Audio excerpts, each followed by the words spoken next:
Actually এটা হচ্ছে আমার ইউটিউবের প্রথম ভিডিও। যেহেতু এখন আমার সেমিস্টার ব্রেক চলতেছে, তাই আমি ভাবলাম যে কিছু ইনফরমেশন আমি শেয়ার করি, যেগুলো হচ্ছে এখানে যারা নতুন আসবে তাদের হয়তো কাজে লাগতে পারে।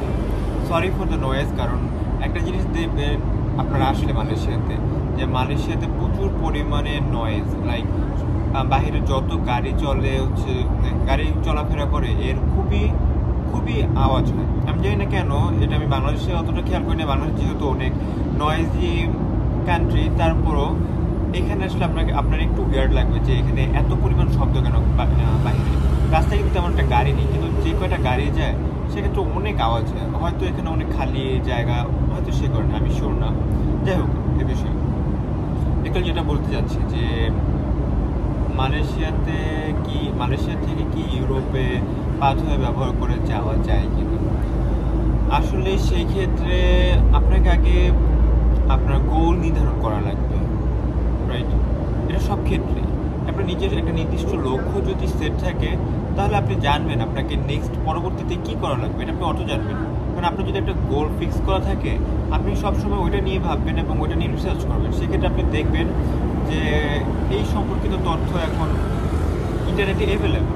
আপনি একটু রিসার্চ করলে এই জিনিসগুলো পেয়ে যাবেন। তো মালয়েশিয়াতে এসে এখানে পাথর ব্যবহার করে ইউরোপে যাওয়া যায় কিনা, এটা আসলে একদম হ্যাঁও বলবো না, নাও বলবো না, কারণ এটা অনেকগুলো পার্টিকুলার বিষয়ের উপর ডিপেন্ড করে। লাইক আপনি যখন বাংলাদেশ থেকে বেশিরভাগ মানুষই এজেন্সির থ্রুতে এখানে আসে, সেক্ষেত্রে বলতেছি যে এজেন্সিগুলো খুবই ফলস নিউজ দেয় মালয়েশিয়ার ব্যাপারে। হ্যাঁ, তারা আপনাকে এমনভাবে ম্যানিপুলেট করবে যে আপনার মনে হবে হ্যাঁ আপনি মালয়েশিয়াতে আসছেন, আপনি এখানে হয়তো 1 বছর কমপ্লিট করলেই আপনি চলে যেতে পারবেন ইউরোপে কিংবা অস্ট্রেলিয়া, বা যে এখান থেকে আর কি পাথর ইউজ করে আপনি যেতে পারবেন। কিন্তু বিষয়টা মোটো তা না। তারা আপনার কাছে অনেকগুলো বিষয় হাইড করবে, 100% হাইড করে। লাইক আপনার কোর্স নিয়ে হাইড করবে, আপনার এখানকার অ্যাক্টিভিটি কী হবে, এখান থেকে যেতে হলে কী পরিমাণ হেল্প লাগবে বা কী লাগবে, এসব কিছুতে তারা অবশ্যই হাইড করে। কারণ একটা স্টুডেন্ট যদি এখানে ওরা পাঠায়, ওরা কিন্তু ইউনিভার্সিটি থেকে খুব ভালো একটা অ্যামাউন্টের লাভ করে, একটা ভালো একটা অ্যামাউন্ট লাভ করে ওরা। সেক্ষেত্রে ওরা চাইবে যে আপনি এখানে আসুন। তারা বিভিন্ন ধরনের মিথ্যে নিউজ দিয়ে আপনি যখন এখানে আসবেন, যখন আপনি তাদের সাথে পরবর্তীতে যোগাযোগ করতে যাবেন, দেখবেন যে তাদের কোনো খবর নেই। তারা বলবে ইউনিভার্সিটিতে যোগাযোগ করো, 1 বছর অপেক্ষা করো, এটা করো সেটা করো, কিন্তু তারা আপনাকে কোনো হেল্প করবে না এখানে আসলে। তো যখন আপনি কোনো এজেন্সির থ্রুতে এখানে আসার চেষ্টা করবেন মালয়েশিয়াতে, ফার্স্ট প্রায়োরিটি রাখবেন যে আমি এখানে পড়বো। যদি আর কিছু হয়ে যায়, আমি এখানে পড়বো। আমি যদি কোনো অপরচুনিটি পাই ইউরোপে যাওয়ার কিংবা অ্যাপ্লাই করার পর যদি আমার হয়, সেক্ষেত্রে আপনি মুভ করবেন। কিন্তু ইউনিভার্সিটি যে আমাকে আরেক দেশে পাঠিয়ে দেবে, এরকম চিন্তাভাবনা নিয়ে এখানে আসলে খুব বড় একটা লস হবে। লাইক আমার কথা বলি, আমি একটা এজেন্সির থ্রুতে এখানে এসেছি। আমি একটা অস্ট্রেলিয়ান ইউনিভার্সিটি অফ বুলুঙ্গনে এখানে এসেছি। এটা কিন্তু খুবই মালয়েশিয়াতে একটা হাই র্যাঙ্ক ইউনিভার্সিটি, আর প্রাইভেট ইউনিভার্সিটি খুবই এক্সপেন্সিভ কোয়াইট। কিন্তু তারা আমাকে বলছে এখানে হসপিটালিটি নিয়ে যদি তুমি পড়ো, তোমার 1 বছর পরেই তুমি হচ্ছে অস্ট্রেলিয়া চলে যেতে পারবা। অনেক ধরনের কথা বলছে। লাইক তারাই যেহেতু এটা অস্ট্রেলিয়ান ইউনিভার্সিটি, তুমি অস্ট্রেলিয়াতে ইজিলি যেতে পারবা, এটা সবার মধ্যেই কাজ করবে। যেহেতু একটা অস্ট্রেলিয়ান ইউনিভার্সিটি, তাহলে আমি অবশ্যই অস্ট্রেলিয়াতে খুব ভালোভাবে ক্রেডিট ট্রান্সফার কিংবা অন্য কিছু করতে পারবো। কিন্তু এখানে অনেকগুলো বিষয় থাকে। লাইক আপনি হসপিটালিটিতে যে আসছেন, আপনার অস্ট্রেলিয়ার যে ইউনিভার্সিটিতে আপনি যাবেন বা অস্ট্রেলিয়ার যে মেইন ক্যাম্পাস যে উলঙ্গন আছে, সেখানে কি হসপিটালিটি আপনাকে তারা কোর্স অফার করে কিনা, এটা একটা বিষয় যে তারা কোর্স অফার করে কিনা। এই বিষয়ে কিন্তু এজেন্সি আপনাকে সত্যি কথা বলে না। তারা বলে হ্যাঁ তুমি চলে যেতে পারবা। কিন্তু যখন আমি এখানে আসলাম, আমি এখানে আসার পর এখন আমার অলমোস্ট 1 সেমিস্টার শেষ কমপ্লিট, কিন্তু এখান থেকে এখন আমি দেখলাম হসপিটালের জন্য সবচেয়ে ভালো ওয়ে হচ্ছে ক্রেডিট ট্রান্সফার করার জন্য হচ্ছে সুইজারল্যান্ড। আমি একটা অস্ট্রেলিয়ান ইউনিভার্সিটিতে পড়তেছি, সেখান থেকে কিন্তু ওরা আমাকে একবারও বলতেছে না যে অস্ট্রেলিয়াতে তোমার মুভ করা সম্ভব কিংবা ক্রেডিট ট্রান্সফার করা সম্ভব এই সাবজেক্টের উপর। কিন্তু তারা আমাকে এটা অফার করছে যে সুইজারল্যান্ড সম্ভব। তো তাদের কাছে এটা ওয়ে আছে যে এই অপরচুনিটির জন্য আমরা হসপিটালিটির জন্য আমরা সুইজারল্যান্ডের এই ইউনিভার্সিটিকে দিচ্ছি। সেক্ষেত্রে ওরা কিন্তু আপনাকে অফারটা করছে, কিন্তু ওরা কিন্তু অস্ট্রেলিয়ার জন্য বলে নেই। এখন আপনি যে কোর্সে এখানে আসছেন বা যে ইউনিভার্সিটি আসছেন, সে যদি আপনাকে এই অফারটা না করে, তখন আপনি কি করবেন? আপনাকে সেই শুরু থেকে আবার শুরু করা লাগবে, আবার টাকা খরচ করা লাগবে, এখানেও আপনাকে টিউশন ফি দেওয়া লাগবে, আবার আপনার নতুন করে অ্যাপ্লাই করা লাগবে, আবার ডিপেন্ড করবে এখানকার ভিসার উপর। আপনি মালয়েশিয়াতে পড়তেছেন বলেই যে আপনাকে ইউরোপের ভিসা দিয়ে দেবে, এরকমও কিন্তু না। সো এই বিষয়গুলো একটু খেয়াল রাখবেন। আর মালয়েশিয়াতে পড়াশোনার ওয়ে খুবই ভালো, অনেক অপরচুনিটি আছে। আপনি একবার এখান থেকে ব্যাচেলর কমপ্লিট করেন বা মাস্টার্স কমপ্লিট করেন, এরপর আপনি অনেক অপরচুনিটি পাবেন লাইফে, বাইরে যাওয়ার অনেক অপরচুনিটি পাবেন ক্রেডিট আনসার ছাড়াও।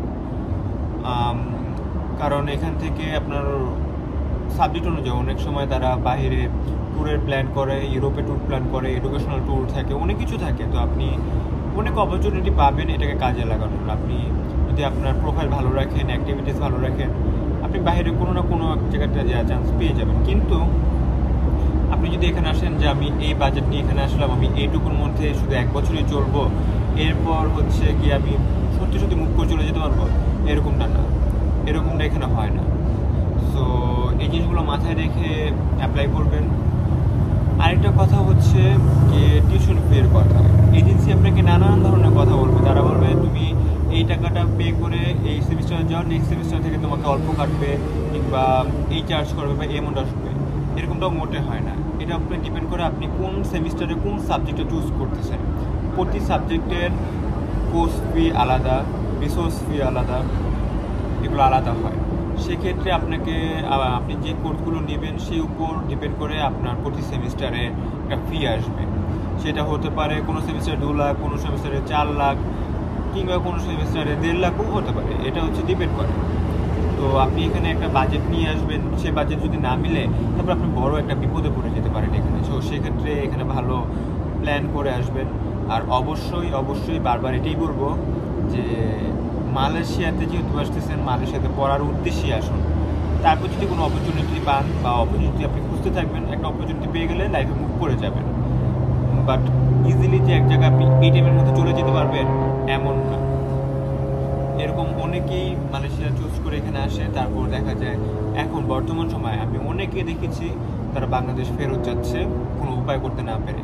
কারণ এখানকার থাকা খাওয়া এখন খুবই এক্সপেন্সিভ। ইভেন কি মালয়েশিয়ান জনগণও এখন কিন্তু এখানকার জিনিসপত্রের দাম খুবই উচ্চ হওয়ায় খুবই খুবই সমস্যা আছে। তারা কিন্তু অনেক জায়গায় র্যালি করতেছে, সরকারের বিরুদ্ধে কথা বলতেছে অনেক কিছু দাম বেশির জন্য। তো একজন ইন্টারন্যাশনাল স্টুডেন্ট হিসাবে আপনার কিন্তু এটা খুবই প্রভাব পড়বে।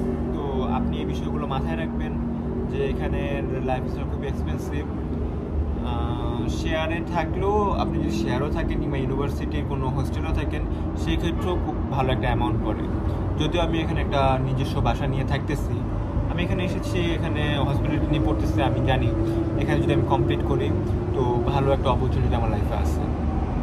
তো সেক্ষেত্রে আমি সেই হিসাব করে এখানে আসি। তো বিষয়টা এটাই যে এটা জাস্ট আমার অপিনিয়ন, আমার পয়েন্ট অফ ভিউ থেকে। আমি যে একজন নতুন স্টুডেন্ট হিসাবে এখানে আসলাম, এসে আমি কি কি ফেস করলাম, কি কি বুঝলাম, এবং এজেন্সির কথার সাথে বাস্তবতা কতটা মিল, সেটা আমি এখানে আমার এক্সপিরিয়েন্সটুকু বললাম। আর আমি এখানে যতগুলো স্টুডেন্টের সাথে আমার ইউনিভার্সিটির কথা বলছি, অলমোস্ট সবাই আমার সাথে একমত। কারণ সবাই যেহেতু একই জিনিস ফেস করতেছে, রাইট, তাই না? তো এজেন্সির কথায় বেশি বলবেন না, বেশি ম্যানিপুলেট হবেন না। ওরা যাই বলে সেটাকে বারবার বারবার পরীক্ষা করবেন, এটাকে আসলে সত্যি কি না। আর আপনি যত ট্রাই করবেন ইউনিভার্সিটির সাথে আপনি সরাসরি যোগাযোগ করার জন্য। আপনি কোনো একটা সমস্যা পড়লেন, আপনি এজেন্সি থেকে ভালো একটা রেসপন্স পাচ্ছেন না, কিংবা তাদের কথা শুধু গরমিল লাগতেছে, আপনি আপনার ইউনিভার্সিটির ইন্টারন্যাশনাল ডেস্কের সাথে আপনি সরাসরি ইমেল করে কথা বলবেন, তাহলে অনেক কিছু আপনি ক্লিয়ার হয়ে যাবেন। তো বিষয়গুলো এগুলোই। আমি আজকে জাস্ট কথা বলেছি হচ্ছে গিয়ে আসলে এখান থেকে ইউরোপে মুভ করার আমার এক্সপিরিয়েন্সটা কীরকম, বা এখান থেকে মুভ করার যে ওয়েগুলো সেগুলো কি আসলে সত্যি কিনা, সেই বিষয়গুলো আমি জাস্ট শেয়ার করতে এখানে এসেছি। আমি বলবো না যে কীভাবে এখান থেকে অ্যাপ্লাই করা যায়, কিংবা এই মালয়েশিয়ায় আসার অ্যাপ্লাই প্রসেস কী ছিল, বা এখান থেকে আমি যদি কোথাও যেতে চাই সেখানে অ্যাপ্লাই কী, বা নেক্সট গো কী, বা আমি এখানে কীভাবে কত টাকা লাগতেছে, এটা এই বিষয়ে পারপোজ না। যদি এই ভিডিও থেকে আপনারা বলেন যে আপনারা এই বিষয়গুলো জানতে চান, সেক্ষেত্রে আমি অবশ্যই আরেকটি ভিডিওতে এগুলো বলবো। আমি জাস্ট একটি ভিডিও করেছি এখানে, কারণ আমি অনেকগুলো ইউটিউব ভিডিও দেখেছি যেখানে সবাই ওই একই, যে আমি একজন স্টুডেন্ট হিসেবে এখানে এসে এগুলো ফেস করছি, এখন দেখি আমিও কোনো ইউনিভার্সিটির সাথে কন্ট্যাক্ট করে আমি কোনো স্টুডেন্ট এখানে আনতে পারি কিনা, তাহলে আমার একটা প্রফিট হয়ে যাবে, এরকম সবাই চিন্তা করেই ভিডিও বানায়। কিন্তু আমি যে ভিডিওটা বানালাম সেখানে কোনো স্ক্রিপ্ট নাই, কোনো প্ল্যান নেই, আমি জাস্ট মনে হলো ভিডিওটা রেকর্ড অন করি আর রেকর্ড করি আমার এক্সপিরিয়েন্সটা, যে আমি আসলে কি চিন্তা করি যে এখান থেকে আসলে কি মালয়েশিয়াতে বাংলাদেশ থেকে মানুষ যা ভাবে সত্যি কি মালয়েশিয়া তেমন নাকি।